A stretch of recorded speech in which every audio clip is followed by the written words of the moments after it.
अस्सलाम वालेकुम। तो फ्रेंड्स, इस वीडियो में हम बात करेंगे दुनिया की सबसे ओल्डेस्ट मम्मीज़ के बारे में।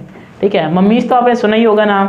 ठीक है, इजिप्ट्स जब पहले थे, इजिप्टियंस जो सबसे पहले दुनिया में जो कौम थी, ठीक है, तो तकरीबन 5000 BC पहले जो यहाँ पर लोग अब आते, तो वो क्या करते थे, जो भी बंदा मरता था तो उसको प्रिजर्व करते थे। मतलब उनको ना दफन करते थे ना बाकी तरीके करते थे, सिर्फ उनको प्रिजर्व करने की कोशिश करते थे। ठीक है, मिसाल के तौर पे उनको नमक की पट्टियों में बांध देते थे ताकि उनकी जो बॉडी वो प्रिजर्व रह जाए। और कुछ तो इतनी पुरानी मम्मीज आज तक मिल चुकी हैं, तो इससे ये अंदाज़ा लगाया जा सकता है कि वो तकरीबन कम से कम 17 से 18 हज़ार साल पुरानी हैं। ठीक है, जिनमें से आज हम बात करेंगे। जो सबसे पहले है वो जी रामेसेस II। ये इजिप्ट का तीसरा फरोहा था। फरोहा मतलब फिराउन। ठीक है, इजिप्ट का तीसरा फरोहा था।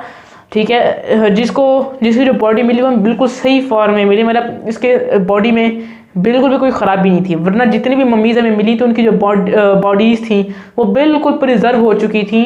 प्रिजर्व, उनकी सिर्फ हड्डियाँ वगैरह रह गई थी, स्किन वगैरह ख़राब हो चुकी थी। लेकिन जो फरोहा 3 है, समझे, ये रामेसेस II इसका जिसका नाम है।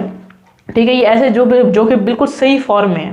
ठीक है, और ये वही वाला फिराउन है जिसको हम कहते हैं कि आज भी वही फिराउन जो है उसकी बॉडी है, ये वो है। ठीक है, अब बाकी जो प्रिजर्व करने के तो मुख्तलिफ तरीके होते हैं। मिसाली तौर पे मैंने आपको बताया नमक की पट्टियों में बांधना और बाकी तरीके। लेकिन ये जो था फिराउन, ठीक है, ये फिराउन को कोई नमक की पट्टियों में नहीं बांधा गया था। इसको अल्लाह ताला ने प्रिजर्व किया, इसको किसी ने और प्रिजर्व नहीं किया।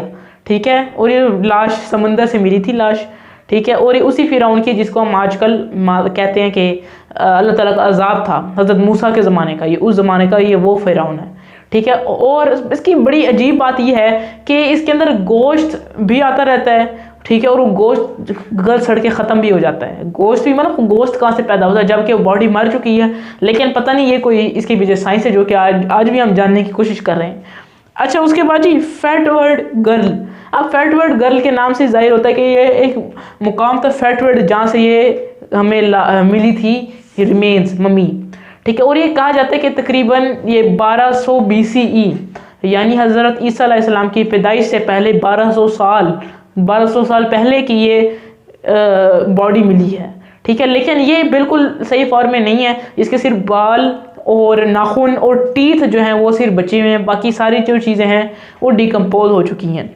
ठीक है, और ये जो डिस्कवर हुई थी ये हुई थी जी 1921 में। ठीक है, ये जो बॉडी है ये प्रिजर्व हुई थी। ठीक है, और इनको ख़ास तौर पर इनके एक म्यूज़ियम बनाया गया जिसके अंदर इनको मज़ीद प्रिजर्व करने के लिए माहौल फराहम किया जाता है ताकि ये मज़ीद ख़राब ना हो, ये प्रिजर्व रह जाएँ। तीसरे नंबर पे है जी लेडी राई। ठीक है, लेडी राई के नाम से लग रहा है कि ये एक लेडी है। ठीक है, और सबसे ज़्यादा इसकी जो बॉडी है सबसे ज़्यादा वेल प्रिजर्व फॉर्म में, क्योंकि इसको कहते हैं कि इसको लोहे की पट्टियाँ पहनाई गई थी जिसकी वजह से इसकी जो बॉडी है उसके ऊपर एक निशान भी नहीं है।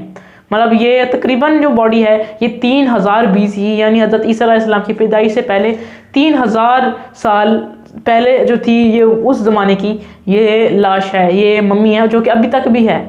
अच्छा जी, उसके बाद जी आता है एमेनहोटप, जो कि मैंने यहाँ नहीं लिखा। एमेनहोटप इजिप्ट का 5वां फरोहा था। ठीक है, और उसके ये वो फरोहा था कि यहाँ से समझे मॉडर्न सिविलाइजेशन शुरू हो गई थी। और ये हमें मिले थे जी जब इजिप्ट में कब्रें बनाने के लिए, क्योंकि आगे मॉडर्न कंसेप्ट आ गया, आगे इस्लाम आ गया, तो वो जो कब्रें बनाने के लिए खोदेंगे तो देखा तो ये इतनी लाशें निकली हैं। तो ये जिसमें से एक ये एमेनहोटप। अच्छा जी, जो सबसे आखिरी है वो है जी ओटजी द आइसलैंड। ठीक है, इसको कहते हैं, और ये कहते थे कि ये सबसे स्ट्रॉन्गेस्ट पर्सन है, इसकी बॉडी से अंदाज़ा लगाया जा सकता है। और ये तकरीबन 6500 BCE यानी जब दुनिया शुरू हुई थी ये तब की ये लाश है। ठीक है, अब ये अंदाज़ा लगा सकते हैं कि पता नहीं कहाँ से किस मटेरियल में प्रिजर्व की गई थी, वो हमें पता ही नहीं चल सकता। और यहाँ से साइंटिस्ट इसको देख के साइंटिस्ट कहते हैं कि हो सकता है कि पिछले ज़माने में टेक्नोलॉजी इससे भी आज से भी ज़्यादा होती हो, लेकिन फिर कोई डाउनफॉल आ गया हो। ठीक है, जिससे टेक्नोलॉजी बिल्कुल ख़त्म हो गई और आज हम फिर टेक्नोलॉजी की तरफ जा रहे हैं। मतलब हम तो आमतौर पर अक्सर लोग ये सोचते होंगे पुराने ज़माने में तो कुछ भी नहीं होता होगा। ठीक है, लेकिन साइंटिस्ट का ये मम्मीज़ को देख के कहना ये है कि लगता है कि उस ज़माने में टेक्नोलॉजी आज से भी जदीद थी, लेकिन कोई डाउनफॉल की वजह से बिल्कुल सारी टेक्नोलॉजी ख़त्म हो गई और फिर ज़ीरो से सारी शुरू हुई। ठीक है, तो फ्रेंड्स उम्मीद आपको वीडियो से लगी होगी और मुझे बताना है सबसे अच्छी मम्मीज़ कौन सी लगी हैं, ये इजिप्ट वाली या ये वाली। तो अगली वीडियो में मिलेंगे, अल्लाह हाफिज़।